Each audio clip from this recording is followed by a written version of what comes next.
how are you? Welcome along to the channel. It's Shaban with you on this fine Friday evening. Please, if you haven't already, take a wee second to hit subscribe. I'm getting to 20k, people. We're getting to 20k just in time for the new Women's Euros, the next Women's Euros in Switzerland this summer. I'd appreciate you being on this journey with me.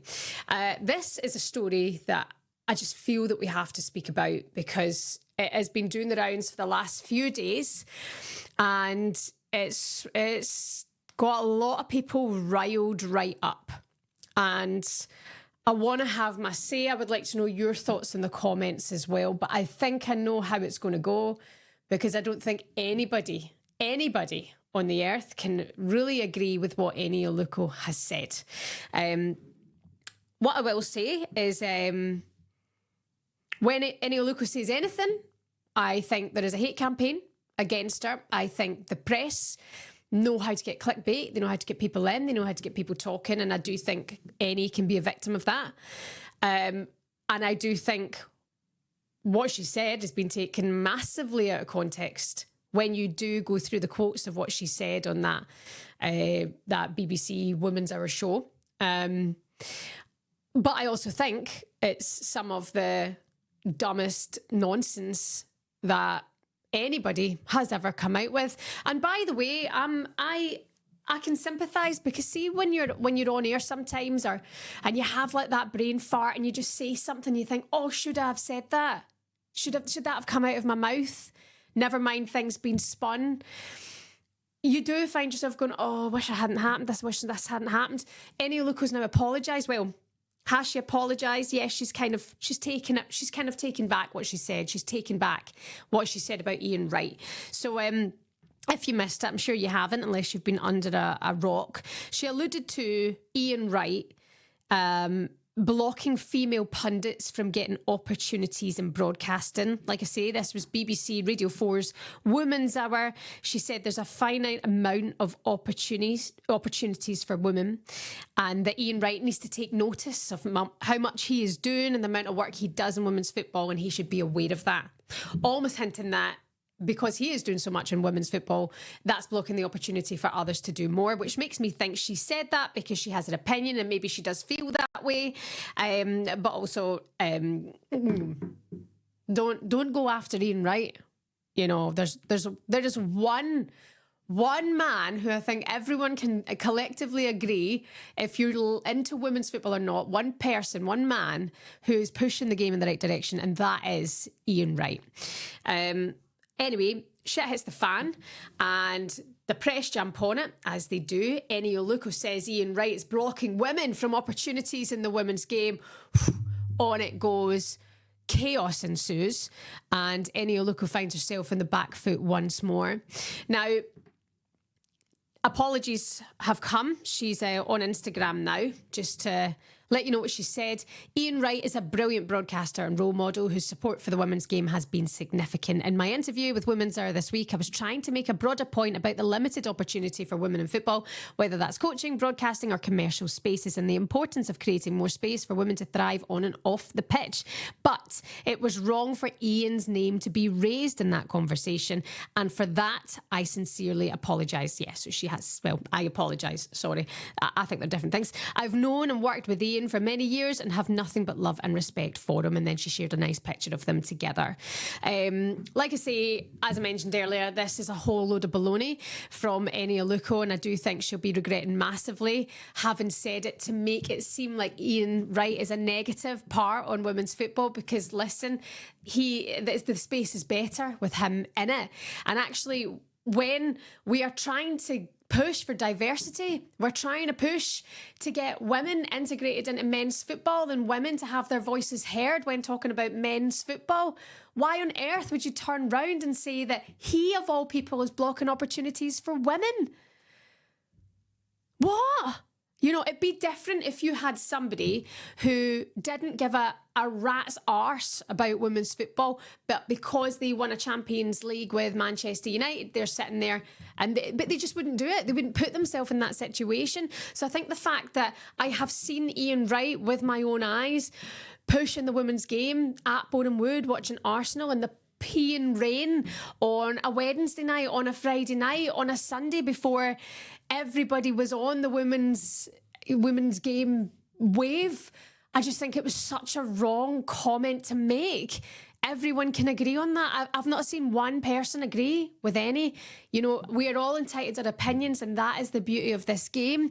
But I think it gets to the point where clumsy language again and again and again can become unforgivable. And I was on here today and I'd seen that a report that apparently ITV are furious with Eni Aluko, and she could be, you know, risking her future with ITV because of the comments that she's made about Ian Wright. And now this apology has come out. So I think fair play, because I think apologising and trying to bury it and trying to make peace and move on is a good thing. And I have no doubt that she'll have had a conversation with Ian Wright. Like we say, we've seen them together, work together countless times. I imagine that there is a genuine relationship there. And I imagine with her saying this, he's probably read it and then seen it and gone, what are you talking about? What are you on about? You know, that could probably have hurt his feelings. And then we've seen these stories about the ACL surgeries that he's paid for. And not that he even has to do that. He is qualified to be there. And I'm all for diversity. Why are we pushing for diversity if we're not going to accept men who are passionate about women's football? Qualified men who make the game a better game to watch, who bring analysis that maybe we wouldn't be looking at from that point of view. I think it's so important that he has a place and that he has a voice. It's a shambles. It's an absolute shambles that this has happened. It's a mistake. It's an error, another error. And as I mentioned at the top, I sometimes feel for Eni because she gets it. She gets it so tight. Joey Barton is a rat with a wig on. The guy is a scumbag. You know, so anything that Joey Barton says about women's football and the way he goes for Eni Aluko, the way he's gone for who I would class as a mate of mine, Lucy Ward, I think is disgraceful. And people cannot agree and align themselves with him. And if they do, it's because they're trolls, it's because they're haters, it's because, quite frankly, they're just negative species who I don't think see forward thinking in this world. That's their problem. So you can't, I would never look at Joey Barton's thoughts and opinions on Eni Aluko and align with that. But I can look at what Eni Aluko has said in this and see it's clumsy language, think it's right that she's apologised. But I think also let's back off, because it's one person getting absolutely battered. And listen, I've been there, not to this extent, but I've been there, and it hurts and you regret everything and you wonder what the point is and why you're even trying. You're trying to say the right thing, but you've said the wrong thing. You've tried to say something meaningful or something that you think might resonate and it's not, and then you look like a fool. So that's quite difficult.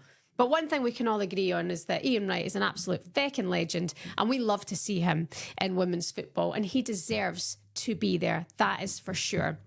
One thing I will say off the back of this is that I'm not sure that Eni Aluko merits her place in men's football after this, because when you are going against an ally like Ian Wright and saying that he's blocking opportunities in women's football, well, actually, you are blocking opportunities for men in men's football, and not that that's a space that needs pushed.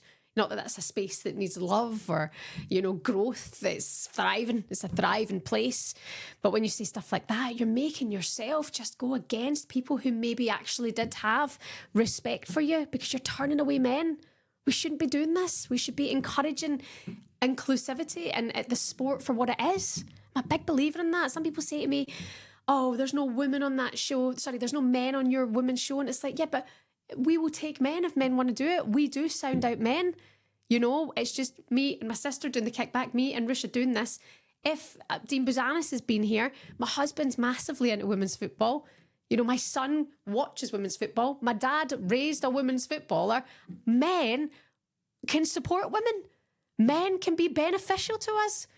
Not haters, not trolls, but women can do that too. So I think let's really harvest the good energy, and fair play Righty for not saying anything. I can only imagine what he's thinking and all this. And also, Eni, a number of things. She's put her foot in her mouth. Remember when she was on TalkSport that time and she'd spoken about Declan Rice going to Arsenal, and then when Man City were coming in and she'd said, oh, Arteta's picked up the phone to Pep Guardiola and been like, put a bid in and then I can get my board to push the bid and up the bid. And it was like, huh? And she got annihilated for it. And she doubled down. She believed in what she was saying. She believed in her experience that happened. Cool. But on air, remember there was the goal a game, 20 goals in 40 games. That's a goal a game. You do the math, and she got her maths wrong, even though she's very, very bright. And again, on air, you can make mistakes. You're overthinking, you're in your head. But then I'm like, you have to criticise yourself before you go criticising anybody else. Anyway, that's my thoughts on it. I just wanted to let this all out before we move into the weekend. You can let me know your thoughts. Listen, I like Eni Aluko. She's got, 105 caps for England. She's been a trailblazer for women's football. She deserves her place here. But I do think we shouldn't be saying that men are blocking women in women's football, because I just don't think that's the case. And especially when you're talking about Ian Wright. Okay, my loves, have a great weekend. Rush and I are going to be back with you on Sunday as we find out who is going to be the Champions League finalists. Cannot wait for this. Cannot wait for this weekend. Enjoy it, and we'll see you soon. And stay well. Like and subscribe. Bye.